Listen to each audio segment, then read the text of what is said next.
Antigo Egito. Resquícios da mais duradoura sociedade do mundo ainda se erguem das inconstantes areias do deserto e das cheias do Nilo.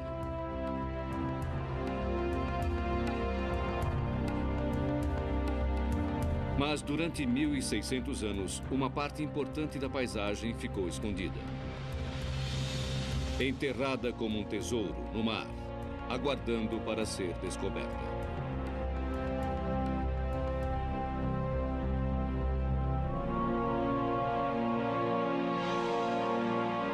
O Palácio de Cleópatra, em busca de uma lenda.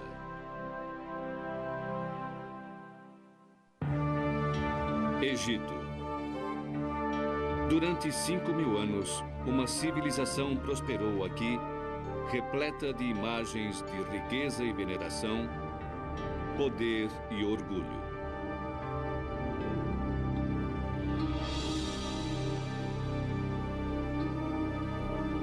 Um povo que possuía uma profunda crença na vida após a morte, que encontrou expressão em imensos templos e túmulos, e que dedicava sua fé ao faraó para guiá-los e protegê-los. Cada faraó deixou uma marca indelével. Ramsés II, o grande construtor do império, e Tutancâmon, o rei menino. Mas a mais famosa de suas rainhas simplesmente desapareceu. Cleópatra, a face que inspirou milhares de lendas. Sua história tem início na Alexandria, uma cidade no delta do rio Nilo, na costa mediterrânea.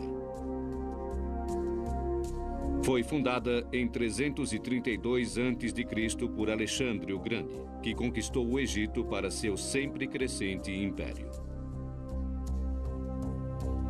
Depois da morte de Alexandre, a cidade caiu nas mãos de seu general, Ptolomeu I, que estabeleceu o controle grego sobre o Egito. Em 100 anos, a Alexandria se tornaria a cidade mais famosa do mundo. Um glorioso centro cultural e de estudo que atraiu os maiores intelectuais e artistas da época. E enriqueceu como porto comercial entre a Europa e a Ásia. Barcos da Índia e de Roma orientavam-se por seu fabuloso farol, uma das 7 maravilhas do mundo antigo. A ocupação grega da Alexandria e do resto do Egito durou por cerca de 300 anos, até a época de Cleópatra. Rainha Cleópatra, a 7ª. Uma rainha egípcia de sangue grego, ela permanece como um dos maiores enigmas da história. Popular entre os egípcios, Cleópatra foi a primeira governante grega a aprender sua língua.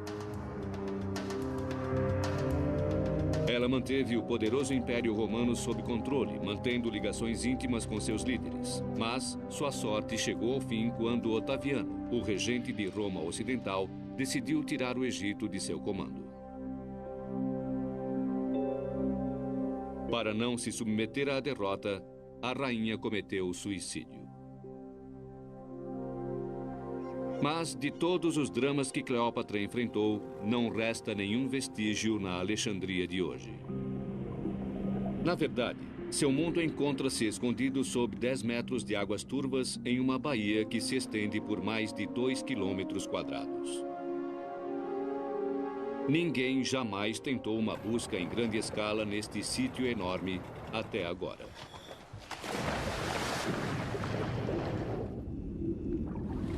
Desde há muito tempo, eu sonhava em vir a este lugar por causa do mistério deste sítio. Para Frank Goddio, 10 anos de planejamento culminaram na expedição deste ano. Ex-consultor financeiro, ele abandonou uma carreira de sucesso para procurar Cleópatra em tempo integral. E é aqui que ele espera encontrá-la. Enquanto explorava a ilha submersa de Antirodos, local do lendário palácio de Cleópatra, sua equipe de mergulhadores encontrou um pedaço de madeira destacando-se dos sedimentos.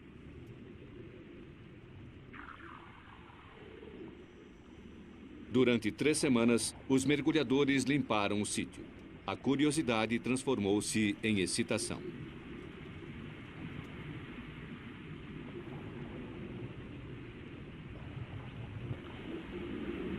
São os destroços de um barco antigo, com mais de 30 metros de comprimento.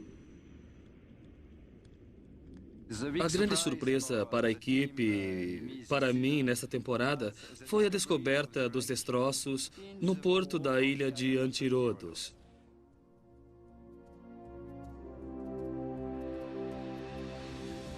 É um naufrágio magnífico.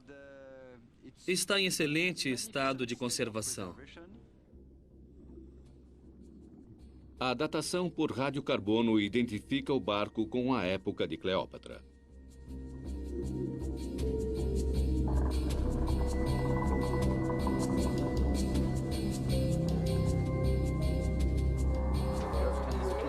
Godiot envia o artista Patrice Sandrin para desenhar o grande barco.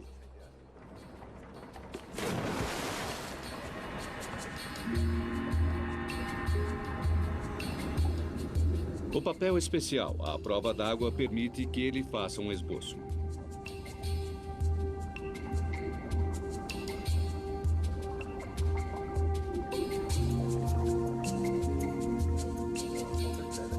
Nós estamos apenas transferindo as medidas tomadas por Patrice lá embaixo. Pouco a pouco, nós vemos a forma dos destroços e todos os detalhes do naufrágio. O tipo de construção vai nos levar a definir quando exatamente este barco foi construído e por quem e com que propósito, o que é muito, muito importante neste caso. Os desenhos de Sandrin e o filme dos destroços são enviados ao Dr. Steve Vinson, da Universidade de Chicago, um especialista em barcos e navegação antigos. Destroços em bom estado são sempre uma surpresa agradável. Na verdade, o lugar onde eles estão mergulhando é a parte inferior do barco, onde todo o lima e sedimentos costumam se depositar. Esta é a área do porão, basicamente.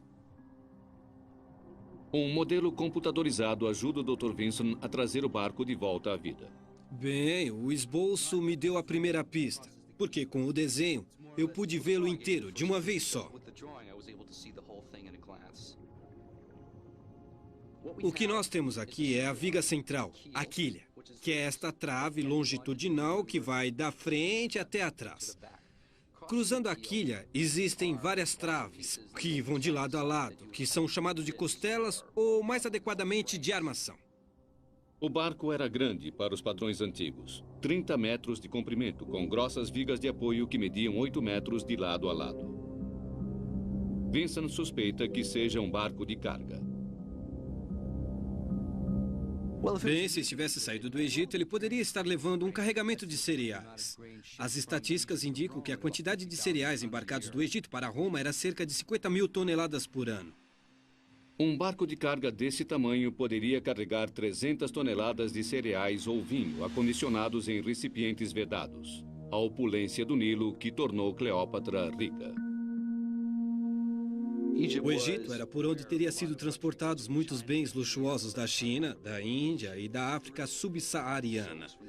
Seda da China, especiarias da Arábia, incensos e perfumes da África, animais exóticos, leões para devorar cristãos, tudo deve ter passado pelo Egito.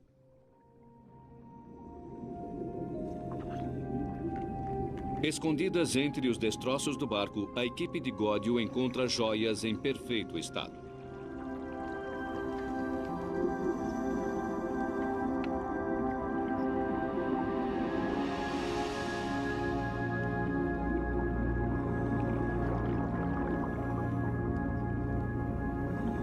Todos os dias nós temos novas surpresas neste naufrágio. Primeiro, nós descobrimos que o tamanho deste barco era muito impressionante. E encontramos também muitos objetos de luxo, em bom estado, de ótima qualidade. Este é o fundo de uma taça muito fina. uma linda taça, e nós também encontramos esta presilha em marfim. E encontramos um anel de ouro muito bonito. Muito bonito. E temos este anel de ouro exótico e importante aqui. É um anel de ouro com pedras semi-preciosas, com o desenho de um pássaro chamado de entalhe, e era usado como selo, por exemplo. Depois de semanas de limpeza do sítio do naufrágio, os mergulhadores encontram um grande rombo, o buraco que afundou o barco há 2.000 anos. Mas não há como saber se ele bateu em um recife ou se foi um incidente de guerra. Pode-se levar anos para resolver o mistério do naufrágio no porto de Cleópatra. É uma das embarcações antigas mais bem preservadas já encontradas. Um barco que Cleópatra pode ter visto navegar de seu palácio real. O palácio que Frank Godio está determinado a encontrar.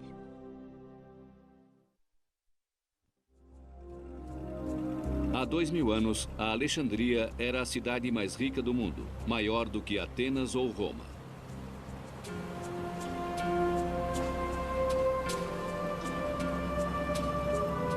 Hoje, uma modesta flotilha de pesca substituiu a Marinha Imperial de Cleópatra.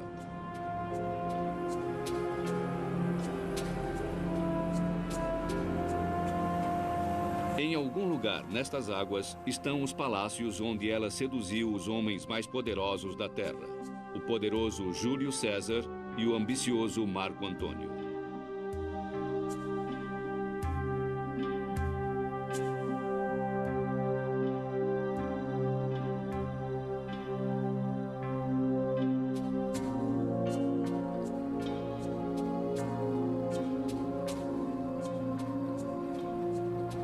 Mas o tempo foi cruel com Alexandria. 4 séculos depois da morte de Cleópatra, terremotos e uma enorme onda derrubaram o palácio para o porto fronteiriço.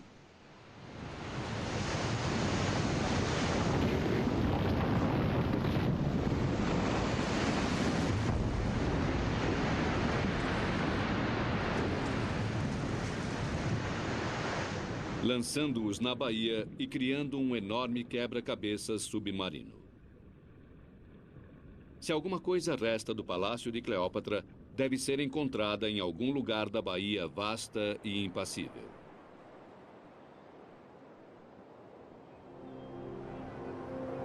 Com 2 a 10 metros de profundidade, a baía tem mais de 2 quilômetros quadrados. Godio precisa de um ponto de partida para sua caça ao tesouro. Seu único guia é uma tênue voz da antiguidade. Um escriba grego que viajou para Alexandria 3 anos depois da queda de Cleópatra e que escreveu sobre as maravilhas que observou. Seu nome era Estrabo, e ele descreveu uma grande cidade fortificada com um imenso farol, uma das 7 maravilhas do mundo antigo. Nós sabemos por Estrabo que em torno deste porto havia palácios e templos. Entre eles havia também uma ilha com o palácio de Cleópatra e um pequeno porto que pertencia ao rei. Foram feitos muitos mapas baseados nos escritos de Estrabo, mas apenas a exploração submarina pode fornecer os detalhes que faltam.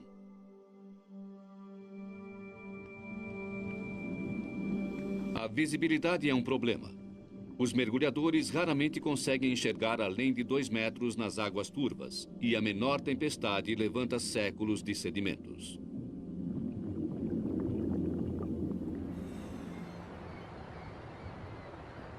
Para localizar o palácio, a equipe de Godio usa diversos tipos de sensores para detectar a forma do fundo do mar abaixo deles. O porto é vasculhado em busca de mudanças no campo magnético da Terra, uma indicação de que pode haver estruturas enterradas ali. As imagens são combinadas com sonar e ressonância de profundidade para produzir um rascunho dos quebra-mares e antigos portos submersos.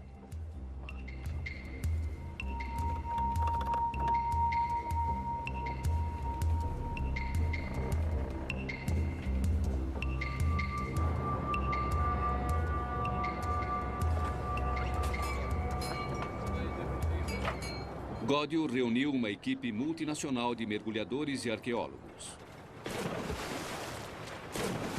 A equipe de Godio tem 8 semanas para encontrar o palácio, antes que o tórrido verão egípcio transforme a água em um caldo impenetrável.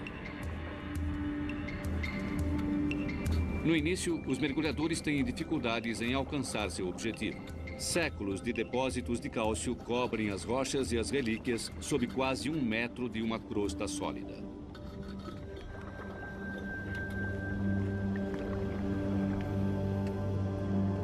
Removendo esta crosta, os mergulhadores expõem fragmentos da grandiosidade e riqueza da antiga cidade.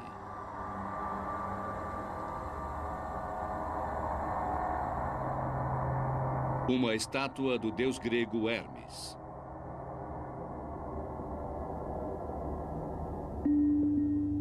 Uma serpente enrolada, guardiã da cidade. Um pássaro sagrado do Egito. O busto de uma imperatriz romana. Godio dá aos mergulhadores um equipamento de tecnologia recente, conhecido como piano, por suas diversas teclas pretas. Ele ajuda os mergulhadores a definir sua posição com a recepção de sinais vindo de um satélite de localização global. Mas os dados do satélite têm uma precisão de 15 metros. Godio necessita de uma precisão muito maior. Então ele encontra uma solução atual em uma fortaleza medieval. Um transmissor é colocado nas torres. Seus sinais serão usados para melhorar a calibragem do piano sob a água.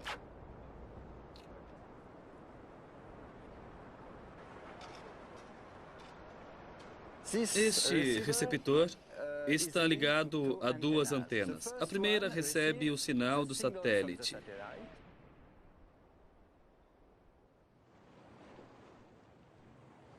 E a segunda recebe um sinal da nossa base que fica na torre.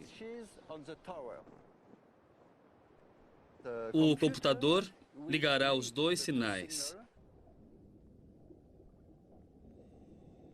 O sistema de Godio é 30 vezes mais preciso do que o anterior. Esta é a primeira vez que o sistema GPS é usado em arqueologia marinha, e ele permite a Godio e sua equipe determinar a latitude e a longitude de cada local com uma precisão de 1,5 metros.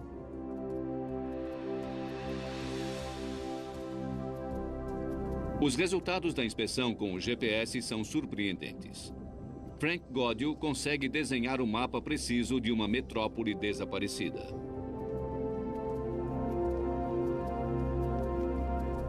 Em 1997 e 1998, depois de escavações arqueológicas, nós conseguimos definir precisamente os contornos e a localização da cidade arruinada. A equipe de Godio utiliza boias vermelhas para definir um perfil das descobertas submersas. Seguindo as pistas de Strabo, Godio finalmente consegue ter uma perspectiva de um mundo perdido.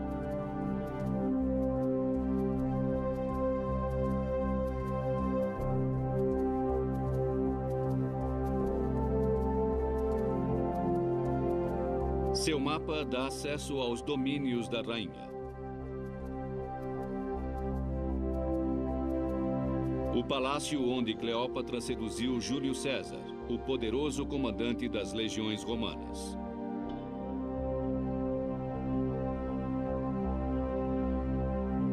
O santuário particular que seu companheiro Marco Antônio construiu à beira-mar alguns meses antes de tirar a própria vida.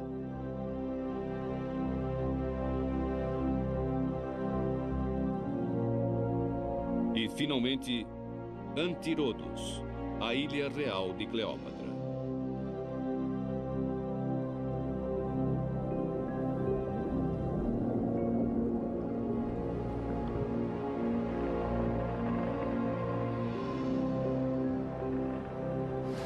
Eu nunca pensei que um dia eu conseguiria mapear todo o Distrito Real. Agora nós sabemos que estamos apenas no início de uma grande aventura científica.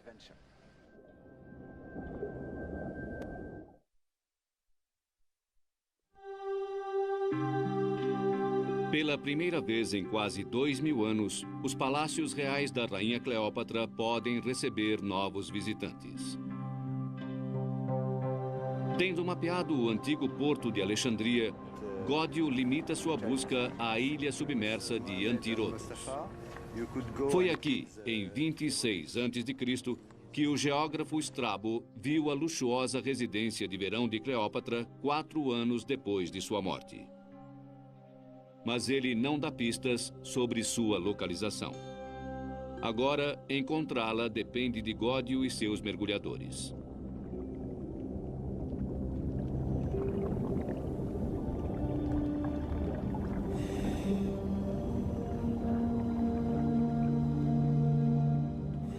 Uma escavação arqueológica é como um grande quebra-cabeças. Informações muito pequenas preenchem os espaços vazios.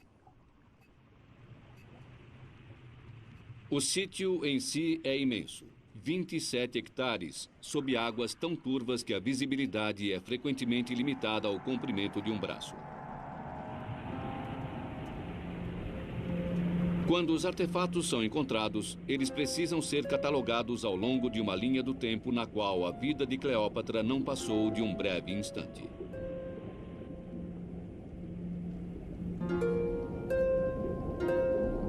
Neste baú da história, os artesãos deixaram pistas preciosas. 8 blocos com inscrições de hieróglifos egípcios, riquíssimas informações para os estudiosos que conseguem lê-los.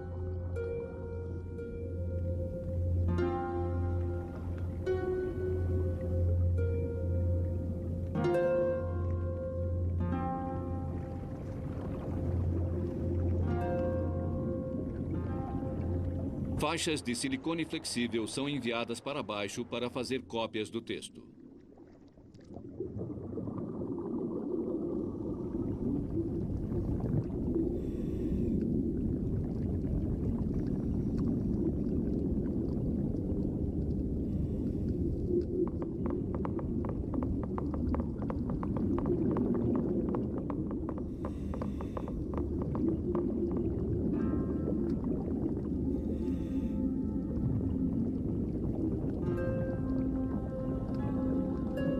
Um dos entalhes é uma homenagem aos deuses, cujo culto desapareceu 1000 anos antes do nascimento de Cleópatra.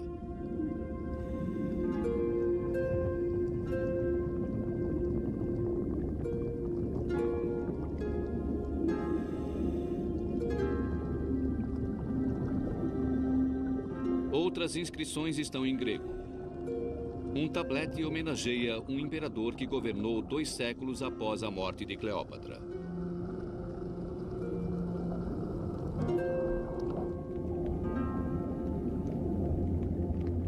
Na extremidade oeste da ilha submersa, os mergulhadores encontram 2 longas fileiras de estacas de madeira.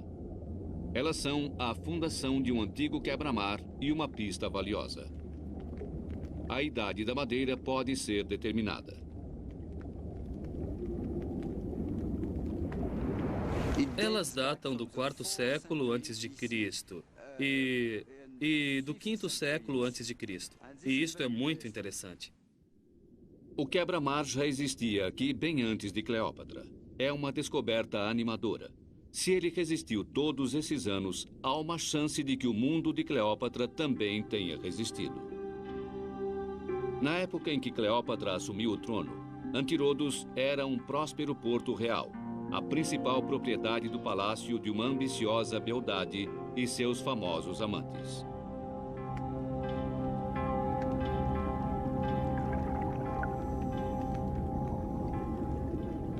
Animado com a descoberta das antigas docas, Gódio procura vestígios dos edifícios do reino de Cleópatra.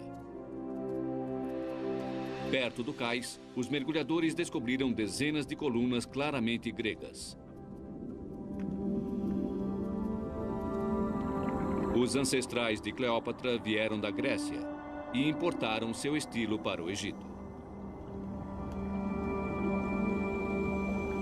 As bordas bem marcadas lembram as colunas encontradas em Atenas, mas foram esculpidas em granito egípcio nativo.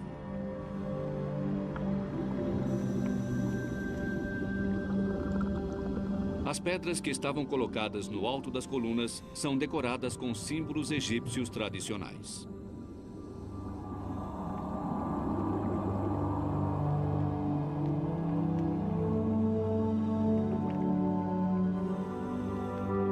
Os pilares deviam formar colunatas elegantes, abrigando a rainha e seu séquito enquanto eles subiam a bordo de seus barcos reais.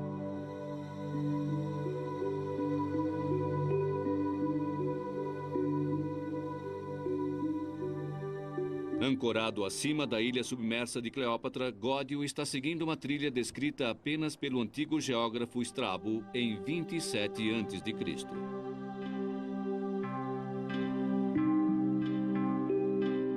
Gódio sabe que havia um palácio na ilha de Antirodos.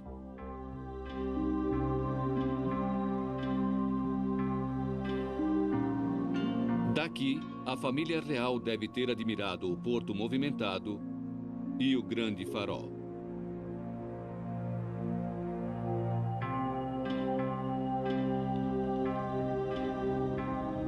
Os mergulhadores de Gódio retiraram a crosta das ruínas na parte sul da ilha submersa. Agora, seu trabalho é recompensado.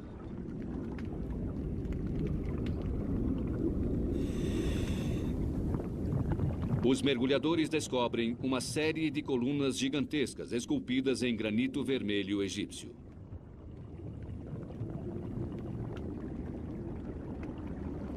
Na parte sudoeste da ilha de Antirodos, nós encontramos grande quantidade de colunas em granito vermelho caídas no porto. Nós contamos 60 unidades.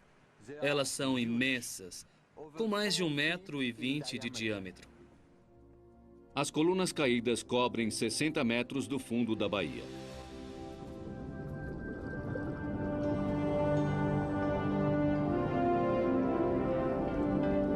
As cerâmicas quebradas sob elas sugerem que talvez tenham ruído durante um terremoto séculos depois da morte de Cleópatra. Pinturas de um mundo antigo indicam que as colunas podem ter servido como um portal cerimonial para a ilha.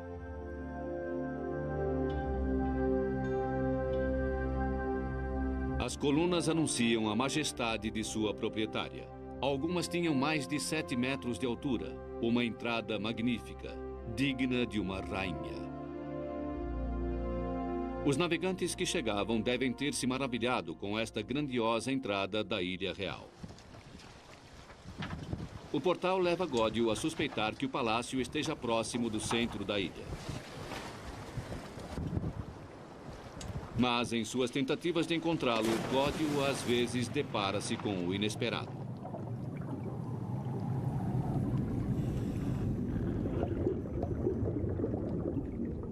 Um dia, eu estava mergulhando sozinho na ilha de Antirodos, limpando um bloco de granito. Eu estava buscando uma pista que indicasse que eu estava no caminho certo para descobrir os resquícios do Palácio de Cleópatra. Os hieróglifos no bloco de pedra revelam uma serpente enrolada, lembrando ao explorador a lendária serpente que acabou com a vida de uma rainha de 39 anos. Apesar de não ser do período de Cleópatra, eu encarei isso como um bom sinal para a minha busca. A inscrição diz: Vida Eterna.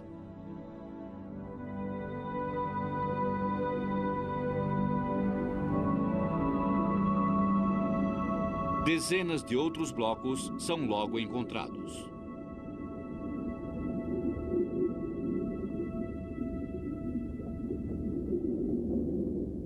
A próxima descoberta convence a equipe de que eles estão no caminho certo. Grandes extensões de pavimentos em pedra calcária, 550 metros em toda a ilha, formando uma série de grandiosas esplanadas. São encontradas ainda mais colunas caídas, colunas que parecem formar uma antiga alameda, provavelmente levando ao palácio. Godio suspeita estar próximo do palácio.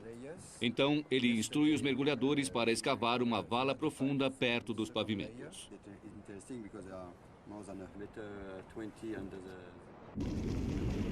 Usando uma potente draga, a equipe vasculha as camadas acumuladas no fundo do porto. Camadas que voltam no tempo desde o Egito moderno até a Roma imperial.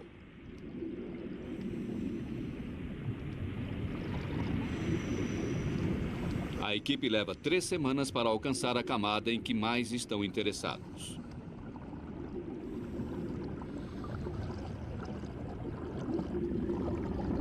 Os mergulhadores emergem com alguns vestígios que restaram.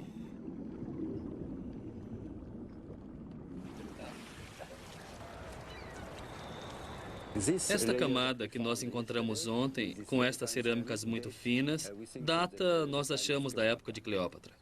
Godio e a arqueóloga norte-americana Emily Titter examinam os artefatos. É uma bela peça, sim, com um acabamento como... Sim, um prato, um trabalho muito bom. Potes e copos que podem ter sido usados por Cleópatra e sua corte real. Uma pequena lâmpada a óleo. Bonito, hein? Não, esse é bem diferente do que encontramos antes. Está em perfeitas condições. Enquanto isso, uma outra equipe de mergulhadores fez uma descoberta significativa. Onde o pavimento termina abruptamente, aparecem imensos blocos de pedra. Incerto sobre os propósitos dos blocos, Godio decide escavar em torno deles para ver se existem sinais de alguma coisa importante. Um palácio, é claro, é um monumento importante. E para um monumento importante, você precisa de uma base bem sólida. Os mergulhadores de Godio começam a escavar através dos séculos. Uma série de fundações de madeira aparece marcando o contorno de uma estrutura com 62 metros de comprimento, grande o bastante para suportar os blocos da construção que a equipe havia encontrado antes. Godio está convencido de que esta deve ser a fundação do Palácio de Cleópatra.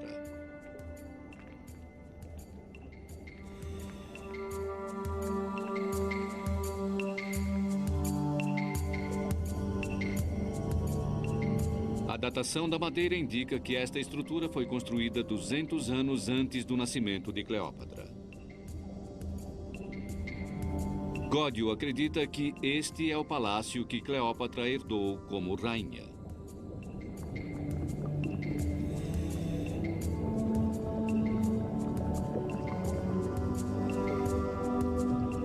O que significaria, ele encontrou as ruínas da residência de Cleópatra na ilha.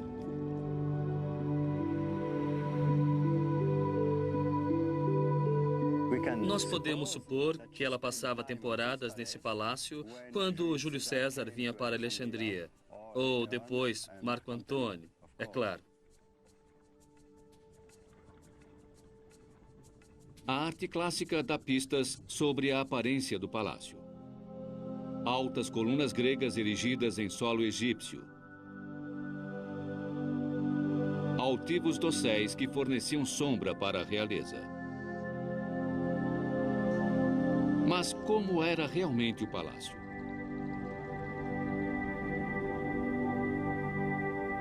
Baseados nas fundações, os especialistas podem arriscar um palpite. Dentro destas paredes, o hall de entrada era forrado em marfim e as portas eram marchetadas em casco de tartaruga da Índia. O palácio era adornado com muitas esmeraldas e as joias brilhavam nos divãs.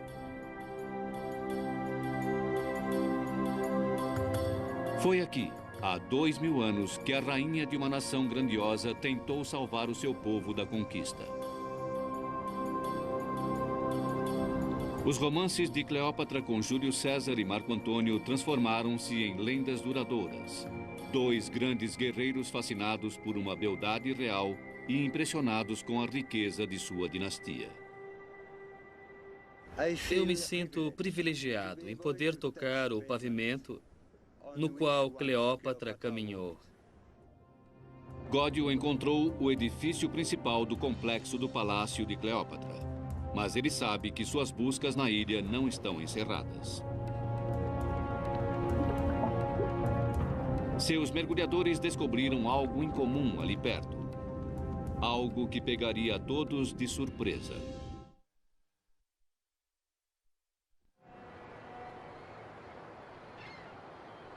Tendo encontrado a ilha submersa onde Cleópatra governava como rainha, Frank Godio está procurando por um outro edifício.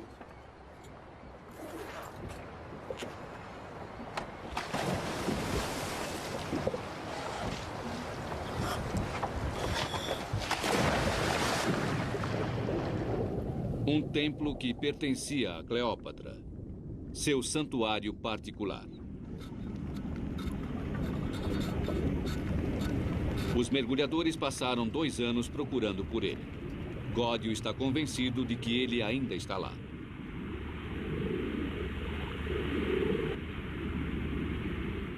Para os egípcios, o que importava era a vida após a morte. Apenas os templos eram construídos para durar eternamente, não os palácios.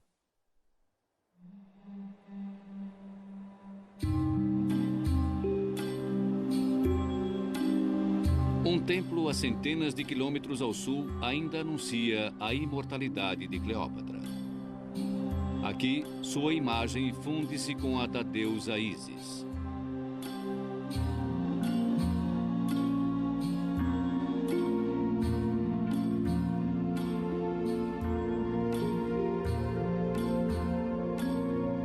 Ísis controlava o poder da fertilidade. As mulheres imploravam por suas bênçãos para seus filhos. Ela controlava a cheia anual do Nilo, que era essencial para o sucesso das colheitas. Para milhões de fiéis, no Egito e em todo o Império Romano, Cleópatra era Ísis. Nas procissões religiosas, Cleópatra vestia-se como a própria deusa. O que restou então de seu santuário particular?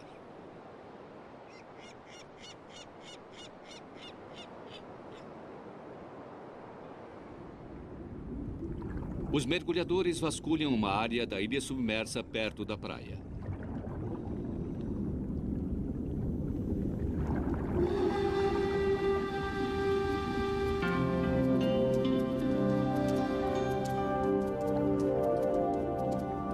Uma estátua surpreendente é encontrada, mas sua identidade não fica imediatamente clara.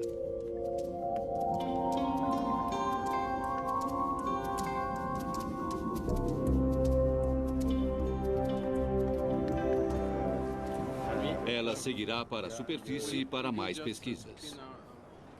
Para erguer a estátua, Godio e o engenheiro Jean-Jacques Roussard preparam um lento e cuidadoso guincho para evitar que a estátua seja feita em pedaços nas pedras irregulares do pavimento abaixo.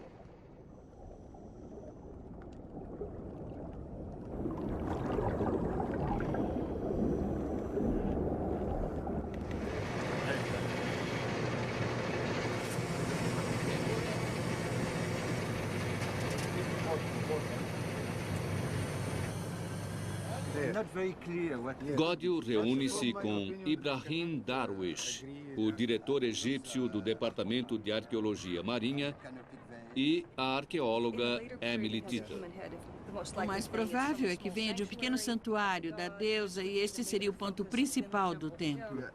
Então o mais provável é que seja um sacerdote, um sumo sacerdote segurando canopos.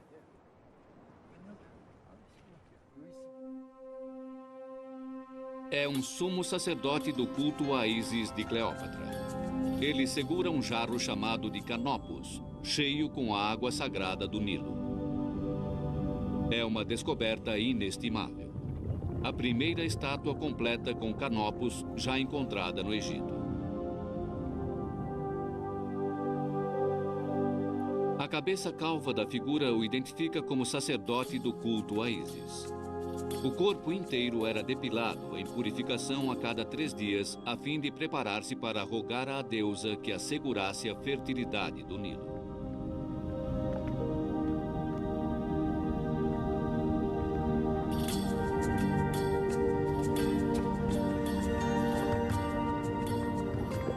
Mas uma coisa ainda mais espetacular aguardava sob as águas. 2 esfinges perfeitas.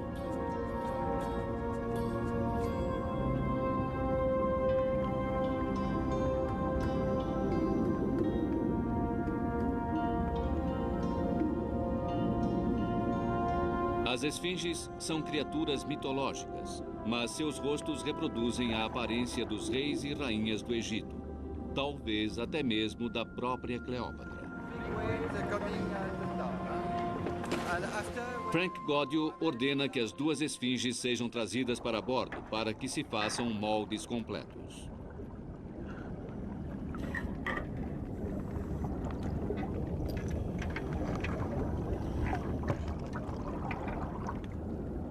Durante 2000 anos, as esfinges estiveram escondidas dos olhos humanos.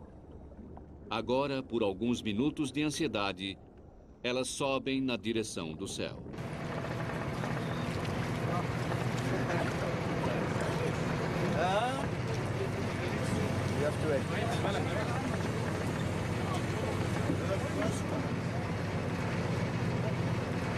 O que me espanta é o rosto. A preservação do rosto não. Ela foi destruída pela natureza. Mas não há inscrição, infelizmente, mas estatisticamente ela vai ser bem fácil de datar pela forma arredondada do rosto e as insígnias nos ombros. Para os mergulhadores, depois de meses de busca na escuridão lamacenta, é um momento de alegria. Cada esfinge é preparada para o molde de silicone. Aplica-se vaselina para lubrificar sua superfície. Os moldes em tamanho natural serão enviados para os estudiosos clássicos para ajudar a resolver o enigma da esfinge.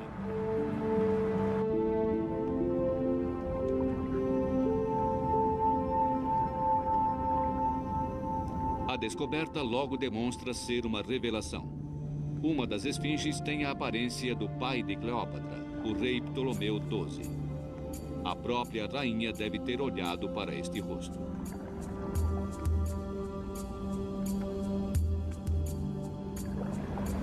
Quando eu estou escavando na ilha Antirodos, eu tenho a oportunidade de trazer novas informações à luz, como a da esfinge com a aparência do pai dela.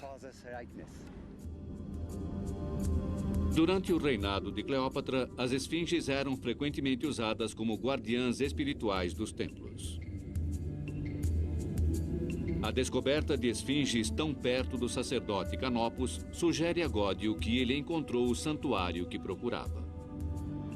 Elas foram encontradas na bela área pavimentada, perto das colunas de granito vermelho. Esta localização, muito provavelmente, comprova que havia um pequeno santuário de Ísis perto do palácio. Há 2000 anos, elas estariam abrigadas em jardins sagrados e não no mar.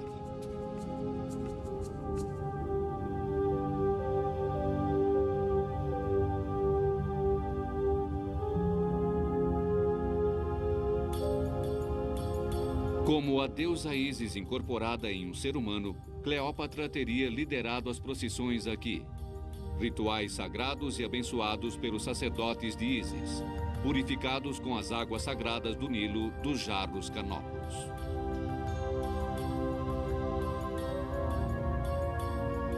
Nas horas finais da expedição, há um último tesouro que deve ser recuperado do porto de Cleópatra. É uma gigantesca cabeça em pedra. A estátua completa devia ter no mínimo 5 metros de altura. Mas que homem mereceria tamanho memorial? Só há uma forma de ter certeza: trazê-la à superfície para estudos.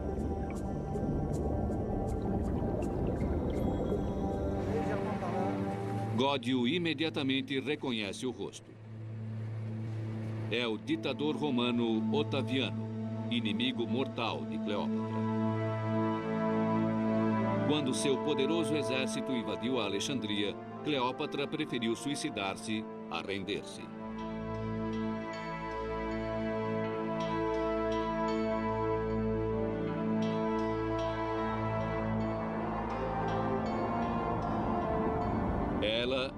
última rainha do Egito.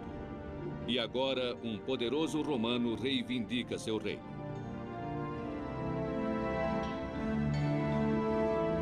Depois de 2000 anos, Frank Gaudio alcançou o mundo dela.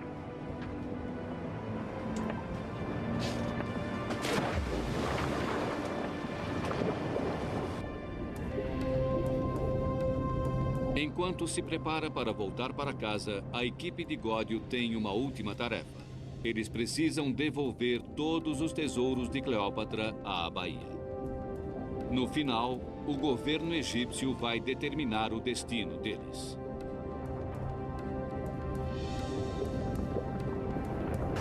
Há 10 anos, eu decidi assumir este importante projeto, tentando encontrar alguns resquícios da cidade submersa de Alexandria. O que ele encontrou abre um novo capítulo na arqueologia egípcia e projeta uma nova luz sobre a lendária rainha que o mundo não consegue esquecer.